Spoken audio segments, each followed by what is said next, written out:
નમ્રતા શ્રેષ્ઠ ઘરેણું છે.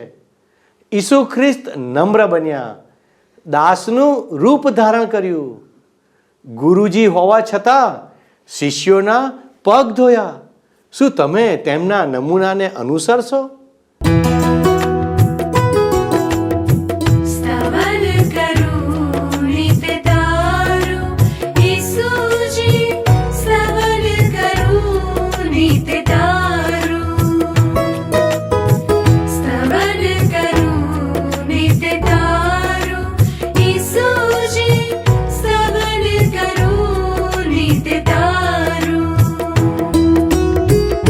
आज सवारे साध सुनी तऊ महिमा करूं प्रभु तारो, महिमा करूं प्रभु तारो, स्तवन करूं नित तारो.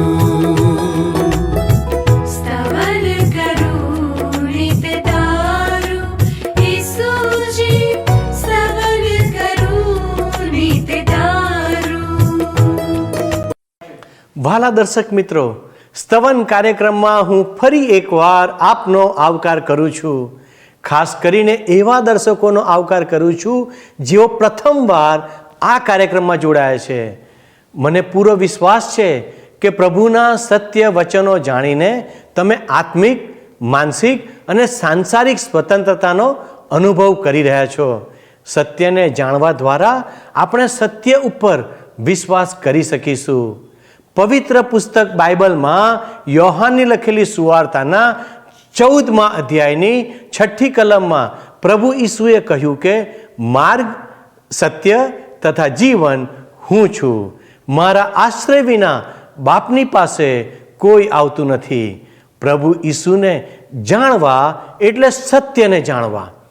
આજે આપણે અભ્યાસમાં આગળ વધતા પ્રભુ ઈસુના પ્રમુખ સંદેશાઓમાંથી એક સંદેશ સાંભળીશું જે પ્રભુ ઈસુની સેવા અને શિક્ષણનું કેન્દ્ર છે. દુનિયાના બધા ગુરુઓમાંથી કોઈ પણ ગુરુએ પોતાના શિષ્યોના પગ ધોયા નહીં હોય, પણ આજે તમે જોશો કે પ્રભુ ઈસુએ પોતાના શિષ્યોના પગ ધોયા. આ એક આદર્શ કામ તો હતું જ, પણ તે કરવા પાછળ એક બહુ મોટો ભેદ હતો જે પ્રભુ ઈસુ તેમના શિષ્યોને બતાવવા માંગતા હતા. ગુરુ થઈને શિષ્યના પગ ધોવા તે એક અસાધારણ ઘટના હતી, જેના દ્વારા બધા જ શિષ્યો આશ્ચર્યમાં મુકાઈ ગયા. કારણ કે ભોજન સમયે પગ ધોવાની ક્રિયાની જવાબદારી સૌથી નાના અથવા વિનમ્ર સેવકની હોય છે.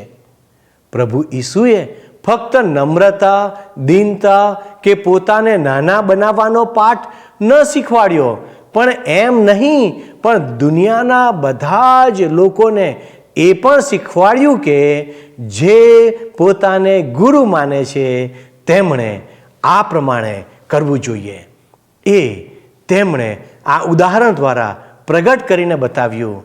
મોટા હોવાની જવાબદારી વિશે શીખવાડ્યું. તો ચાલો મિત્રો, પ્રભુ ઈસુના આ મહત્વપૂર્ણ શિક્ષણ અને સંદેશ ઉપર મનન કરવાની અને શીખવાની શરૂઆત કરીએ અને દેવના સેવકને ધ્યાનથી સાંભળીએ. યોહાન અનુસાર શુભ સંદેશના 13મા અધ્યાયની 8મી કલમમાં લખ્યું છે કે પિતરે કહ્યું, હું કદી મારા પગ તમને ધોવા દઈશ નહીં. ઈસુએ જવાબ આપ્યો, જો હું તારા પગ ન ધોઉં તો મારે ને તારે કંઈ લાગભાગ નથી. પાસખા પર્વના સમયમાં પ્રભુ ઈસુ ખ્રિસ્ત પોતાના શિષ્યોની સાથે ભોજન કરવા બેઠા છે અને ભોજન ઉપરથી ઊભા થઈને એ પોતાના શિષ્યોના પગ ધોવા જાય છે. ત્યારે 8મી કલમમાં પિતર કહે છે કે પ્રભુ, હું કદી મારા પગ તમને ધોવા દઈશ નહીં. અને લખ્યું છે કે ઈસુએ જવાબ આપ્યો, જો હું તારા પગ ન ધોઉં તો મારે ને તારે કંઈ લાગભાગ નથી. પ્રભુ ઈસુ ખ્રિસ્તનો સૌથી ઉતાવળિયો શિષ્ય એ પિતર બોલી ઉઠે છે કે પ્રભુ, હું કદી મારા પગ તમને ધોવા નહીં દઉં. આ બળભળિયો અને નિખાલસ હૃદયનો પિતર ઘણી બધી વાર પોતે શું બોલે છે, શું કરે છે એ પણ સમજતો નથી અને સર્વ વાતે પહેલ કરે છે. પરંતુ પ્રભુ ઈસુ પિતરને શું કહે છે? કહે છે કે જો હું તારા પગ ના ધોઉં તો મારે અને તારે કંઈ લાગભાગ નથી. આ દ્વારા પ્રભુ ઈસુ ખ્રિસ્ત શું કહેવા માંગે છે? ઈસુ ખ્રિસ્ત કહે છે કે પગ ધોયા વગર તેમની સાથે સંગત શક્ય બને એમ નથી. હવે તમે જાણો છો ને મિત્ર કે આ યહૂદીઓનું પાસખા પર્વ હતું. માર્મિક રીતે પ્રભુ ઈસુ ખ્રિસ્તના મૃત્યુ તરફ આંગળી ચીંધતું એવું પાસખા પર્વ. અને ઈસુ ખ્રિસ્ત પાસખા પર્વના ભોજન ઉપરથી ઊભા થઈને શિષ્યોના પગ ધોવા લાગ્યા. પાસખા પર્વના ભોજન ઉપરથી ઊભા થવાની ઈસુ ખ્રિસ્તની ક્રિયા ઈસુ ખ્રિસ્તનું પુનરુત્થાન અને સ્વર્ગારોહણ સૂચવે છે મિત્ર. પ્રભુ ઈસુ ખ્રિસ્ત પોતાના શિષ્ય પિતરને કહે છે કે જો તું મને તારા પગ ધોવા દેતો નથી તો મારી સાથે તારે કોઈ જ સંગત નથી. ઈશ્વર પિતા સાથે તારે કોઈ સંગત નથી, સેવામાં સંગત નથી, અને આમ તું મારી સાથે રહી શકતો નથી. એટલે પિતરના પગ ધોવાય એ બહુ જ આવશ્યક હતું, કારણ કે દુનિયામાં એ હતો અને એના પગ ગંદા થવાના હતા અને થતા હતા. આજે પણ મિત્ર આપણા માટે પણ પગ ધોવાય એ બહુ જ મહત્વનું છે. પણ આજે ઈસુ ખ્રિસ્ત આપણા પગ કેવી રીતે ધોવે છે? જુવાન માણસ પોતાનો જીવનક્રમ કેવી રીતે શુદ્ધ રાખી શકે? એનો ઉત્તર બાઇબલમાં ગીતશાસ્ત્રના પુસ્તકના 119મા અધ્યાયની 9મી કલમમાં આપવામાં આવ્યો છે કે હે ઈશ્વર, તમારા વચન પ્રમાણે એને વિશે સાવધ રહેવાથી. અને ગીતશાસ્ત્રના પુસ્તકના 119મા અધ્યાયની 11મી કલમમાં કહેવામાં આવ્યું છે કે હે ઈશ્વર, હું તમારી વિરુદ્ધ પાપ ન કરું માટે મેં તમારું વચન મારા હૃદયમાં રાખી મૂક્યું છે. એટલે મિત્ર બાઇબલમાંના ઈશ્વરના જીવંત અને પવિત્ર વચનો આપણને શુદ્ધ જીવન જીવવામાં, ઈશ્વર પરાયણ જીવન જીવવામાં માર્ગદર્શક રૂપ છે. એ સિવાય તો પવિત્ર જીવન, ઈશ્વરની પ્રસન્નતા પ્રમાણેનું જીવન જીવવું શક્ય જ નથી. 9મી કલમ જોઈશું. સિમોન પિતરે આપ્યો તો પ્રભુ ફક્ત મારા પગ જ નહીં, મારા હાથ અને માથું પણ ધુવો. જ્યારે પ્રભુ ઈસુ ખ્રિસ્ત પિતરના પગ ધોવા માટે એની પાસે ગયા ત્યારે પિતર એનો વિરોધ કરે છે. અને એટલે પ્રભુ ઈસુ ખ્રિસ્ત એને કહે છે કે જો તું મને તારા પગ ધોવા દેતો નથી તો મારી સાથે તારે કોઈ જ લેવા દેવા નથી. અને એટલે તરત જ આ પિતર કહે છે તો પ્રભુ મારા હાથ અને મારું માથું પણ ધોઈ નાખો. આ પિતર શરીરે ભારે ખમ હતો, ઉંમરમાં પણ મોટો હતો અને ઉત્સાહમાં પણ મોખરે હતો. પિતરનું વ્યક્તિત્વ વૈવિધ્યથી ભરપૂર અને બહુ જ નિખાલસ લાગે છે. પિતરે જ્યારે જાણ્યું કે પગ ધોયા વગર પ્રભુ ઈસુ સાથેની સંગત તૂટી જાય એમ છે, ત્યારે એ માત્ર પગ જ નહીં પણ હાથ અને માથું પણ ધોવા માટે વિનંતી કરે છે. એ તો ઈસુ ખ્રિસ્તની સંગતમાં ગળા ડૂબ રહેવા માંગે છે. અને જ્યારે પિતરે પ્રભુ ઈસુને કહ્યું કે મારું માથું ને મારા હાથ ને મારા પગ બધું ધોઈ નાખો, ત્યારે ઈસુ ખ્રિસ્ત એને કેવો ઉત્તર આપે છે? જુઓ 10મી કલમ. ઈસુએ કહ્યું, જેણે સ્નાન કર્યું છે તેના પગ સિવાય બીજું કંઈ ધોવાની જરૂર નથી, કારણ તે શુદ્ધ છે. તમે શુદ્ધ છો, પરંતુ બધા નહીં. ઈસુ ખ્રિસ્ત કહે છે કે જેણે સ્નાન કર્યું છે એના પગ સિવાય બીજું કંઈ ધોવાની જરૂર નથી. ઈસુ ખ્રિસ્ત પણ આપણને આ બાબત દ્વારા આત્મિક બોધ પાઠ શીખવી રહ્યા છે મિત્ર. જ્યારે કોઈ પણ વ્યક્તિ ઈસુ ખ્રિસ્ત પર વિશ્વાસ મૂકે છે, ઈસુ ખ્રિસ્તને પોતાના એકમાત્ર મુક્તિદાતા અને ઉદ્ધારકર્તા તરીકે સ્વીકારે છે, ત્યારે પ્રભુ ઈસુ ખ્રિસ્તના રક્ત દ્વારા એ વ્યક્તિ શુદ્ધ થઈ જાય છે, એના પાપો માફ થાય છે. એનો અર્થ એ થયો કે એણે સ્નાન કર્યું છે. હવે આ સ્નાન એ કંઈ દૈહિક સ્નાન નથી, શારીરિક સ્નાન નથી, એ તો આત્મિક સ્નાન છે. એવી વ્યક્તિના જીવનનું પરિવર્તન થયું છે, એનો નવો જન્મ થયો છે. ઈશ્વરે એના સર્વ પાપો માફ કર્યા છે અને હવે આ વ્યક્તિ એક નવ સર્જન બની ગઈ છે. પણ હવે શું થાય છે? ધ્યાનથી સાંભળો. નવો જન્મ પામ્યા પછી જેમ જેમ મિત્ર આપણે આ દુનિયામાં જીવીએ છીએ, આગળ વધીએ છીએ, ચાલીએ છીએ, તેમ તેમ જાણતા કે અજાણતા આપણે આત્મિક રીતે ગંદા થઈએ છીએ. આપણે ઈશ્વરને આધીન રહેતા નથી.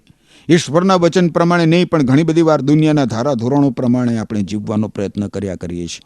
સ્વાભાવિક રીતે જ પાપ આપણામાં પ્રવેશી જાય છે અને એમ આપણે અશુદ્ધ થઈએ છીએ. એવી એક પણ વ્યક્તિ નથી મિત્ર કે જે સહેજ પણ ગંદી થતી ના હોય.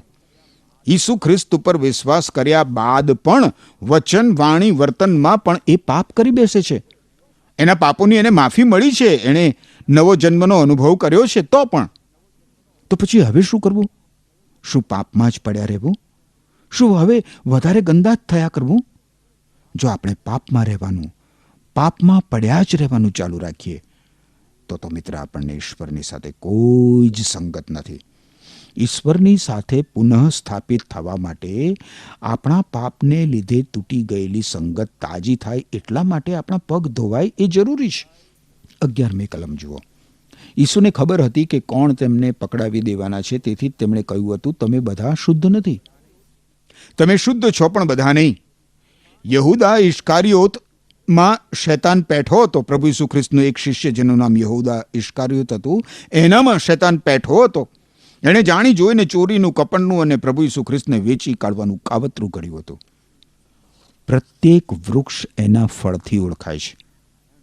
જો આપણે ઈશ્વર પરાયણ હોવાનો દાવો કરીએ છીએ પણ હકીકતમાં પાપમાં જીવન જીવી રહ્યા છીએ, તો મિત્ર ઈશ્વરના વચન પ્રમાણે આપણો નવો જન્મ થયો છે કે કેમ, એ જ મોટો પ્રશ્ન છે.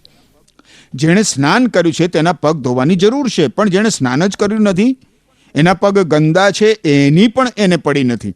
એ તો સતત પાપમય જીવન જીવીને પોતાને કાયમને માટે ઈશ્વરથી દૂર જ રાખે છે.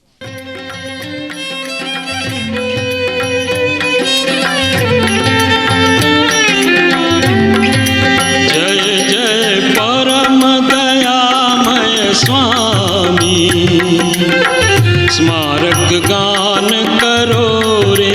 जय जय परम दयामय स्वामी स्मारक गान करो रे. जय जय ईसु दयामय स्वामी स्मारक गान करो रे.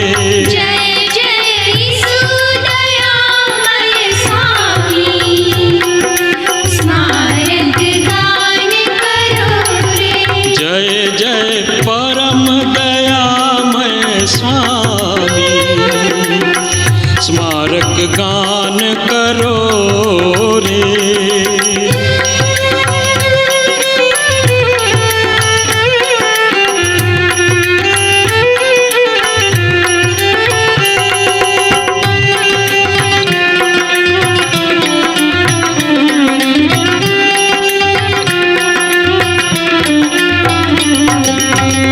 भक्त समाज निरंतर देने साथ भजो अनुरागे. भक्त समाज निरंतर देने साथ भजो अनुरागे. निश दिन ईश्वर ना गुण गाओ, निश दिन प्रभु यीशु ना गुण गाओ. प्रेम सुगायक जागे. जय जय परम दयामय स्वामी स्मारक गान करो रे.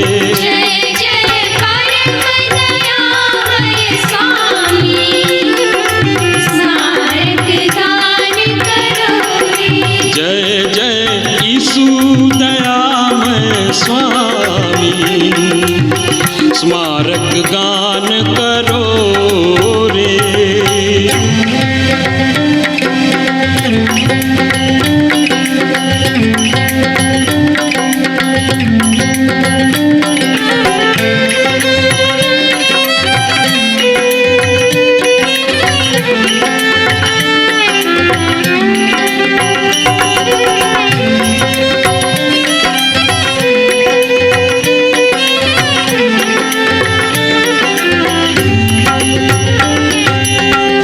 ईश्वर कृत तन जीव हमारा अद्भुत कार्य अनुपा.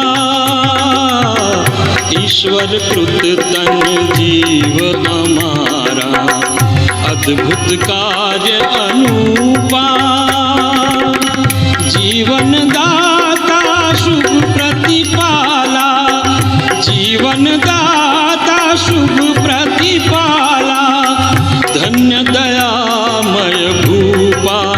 जय जय परम दयामय स्वामी स्मारक गान करो रे. जय जय परम दयामय स्वामी स्मारक गान करो रे. जय जय ईसु दयामय स्वामी स्मारक गान करो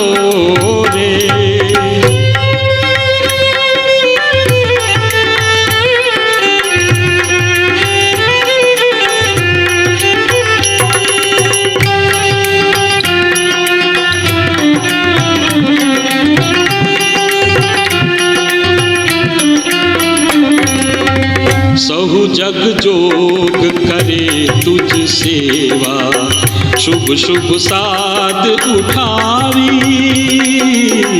सहु जग जोग करे तुझ सेवा शुभ शुभ साध उठावी गान वखाण करो सहु ठामे गान वखाण करो सहु ठामे अंतर मन हर खावी जय जय परम दयामय स्वामी स्मारक गान करो रे जय जय परम दयामय स्वामी स्मारक गान करो रे जय जय ईसु दयामय स्वामी स्मारक गान करो रे जय जय ईशु दयामय स्वामी स्मारक गान करो रे 12 થી 17 કલમો આગળ આપણે હવે જોઈએ. બધાના પગ ધોયા પછી પોતાનો જબ્બો પહેરીને ઈસુ પોતાને સ્થાને જઈને બેઠા અને પૂછ્યું, મેં તમને શું કર્યું તેની સમજ પડી? તમે મને ગુરુ અને પ્રભુ કહો છો અને તે યોગ્ય જ છે, કારણ કે હું એ જ છું. હું તમારો પ્રભુ અને ગુરુ હોવા છતાં પણ મેં તમારા પગ ધોયા છે, તો પછી તમારે પણ એકબીજાના પગ ધોવા જોઈએ. મેં તમને નમૂનો આપ્યો છે, જેથી તમારા માટે મેં જે કર્યું તે તમે પણ કરો. હું તમને સાચે જ કહું છું, નોકર પોતાના શેઠ કરતાં મોટો નથી અને સંદેશ લાવનાર પોતાના મોકલનાર કરતાં મોટો નથી. હવે તમે આ સત્ય જાણો છો, તેથી જો તમે તેને અમલમાં મૂકો તો તમને ધન્ય છે. જો તમે મિત્ર આનંદિત સુખી જીવન જીવવા માંગો છો તો પ્રભુ ઈસુ ખ્રિસ્ત સમક્ષ તમારા પાપ કબૂલ કરો. મિત્ર, પાપ માણસની વાસ્તવિક સમસ્યા છે. માણસ પાપને લીધે તણાવમાં, માનસિક રીતે બેચેનીમાં અને એક પ્રકારની અકળામણમાં જીવન જીવતો હોય છે. શક્ય છે મિત્ર કે તમે બાઇબલ વિશે જાણો છો, બાઇબલમાંના સિદ્ધાંતો પણ જાણો છો, પણ તમે એ પ્રમાણે ચાલી શકતા નથી. એનું કારણ એ છે કે તમે ઈશ્વર સમક્ષ તમારા પાપ કબૂલ કરતા નથી. તમે હવે તો પાપ સાથે જીવવા ટેવાઈ ગયા છો. પાપની દુર્ગંધ તમારા કોઠે પડી ગઈ છે અને પરિણામે તમે સાચા ઈશ્વરનું સાચી રીતે ભજન નથી કરી શકતા. જીવનમાં પાપ છે ને એટલા માટે બાઇબલ વાંચવામાં, એનો અભ્યાસ કરવામાં, પૂરતો સમય પ્રાર્થના કરવામાં અને પ્રભુ ઈસુ માટે જીવન જીવવામાં, સાક્ષીરૂપ જીવન જીવવામાં તમે નિષ્ફળ જાઓ છો.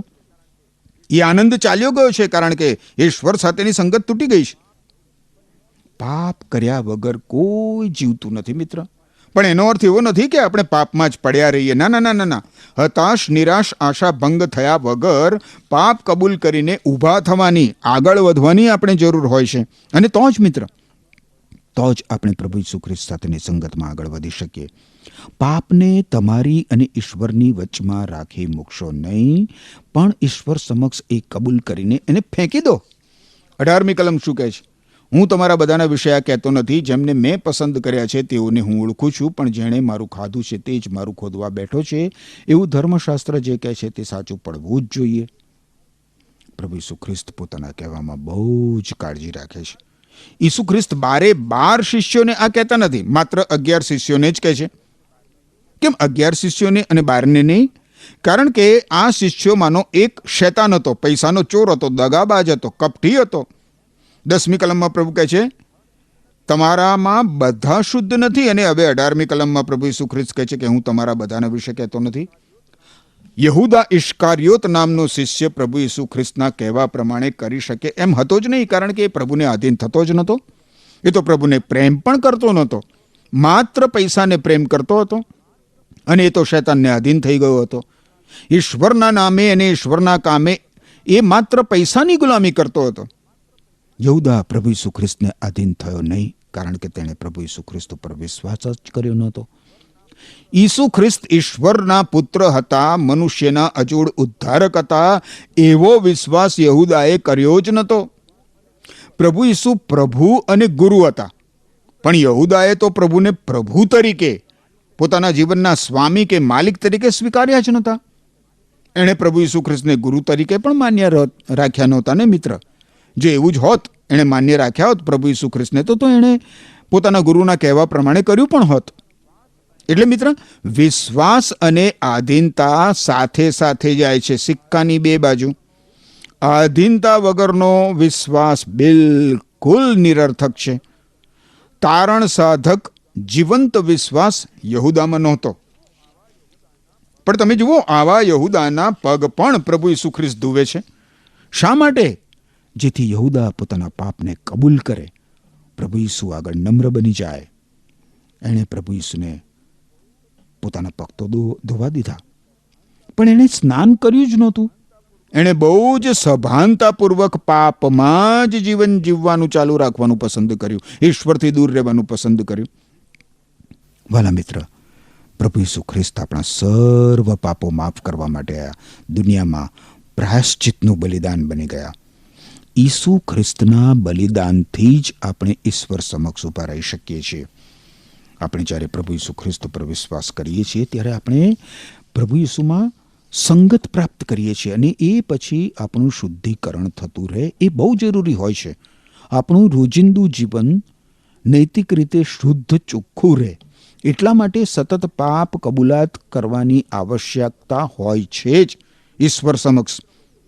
ઈશ્વરના પવિત્ર વચનો જે બાઇબલમાં છે એ આપણને શુદ્ધ કરવાનું કામ કરે છે. મિત્ર, આપણે બાઇબલમાંના ઈશ્વરના પવિત્ર વચનો દ્વારા શુદ્ધ થઈએ છીએ, કારણ કે પવિત્ર બાઇબલમાંના ઈશ્વરના જીવંત વચનો આપણને આપણા પાપ પ્રત્યે સભાન કરે છે અને શુદ્ધ ન્યાયી જીવન જીવવામાં મદદ કરે છે.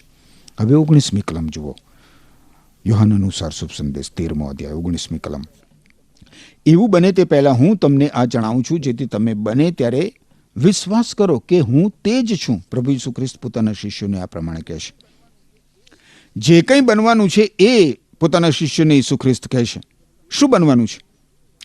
એક વ્યક્તિ પ્રભુ ઈસુની સામે લાત ઉગામવાની છે.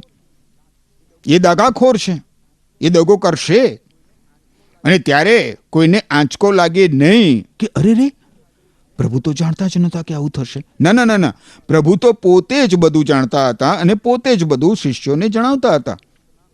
પ્રભુ ઈસુ ખ્રિસ્તના આંતરિક વર્તુળમાંથી જ એમને દગો કરનાર ઊભો થયો. મિત્ર, 12 શિષ્યોમાંનો એક, પણ એ 12માનો નહોતો, જુદો હતો, અલગ જ હતો.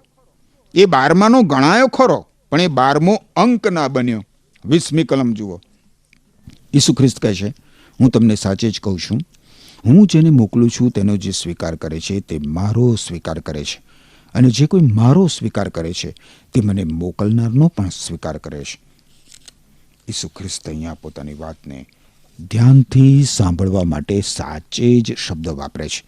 જૂનો અનુવાદ જોઈએ તો 2 વખત ખચિત ખચિત એવા શબ્દો વાપરવામાં આવ્યા છે.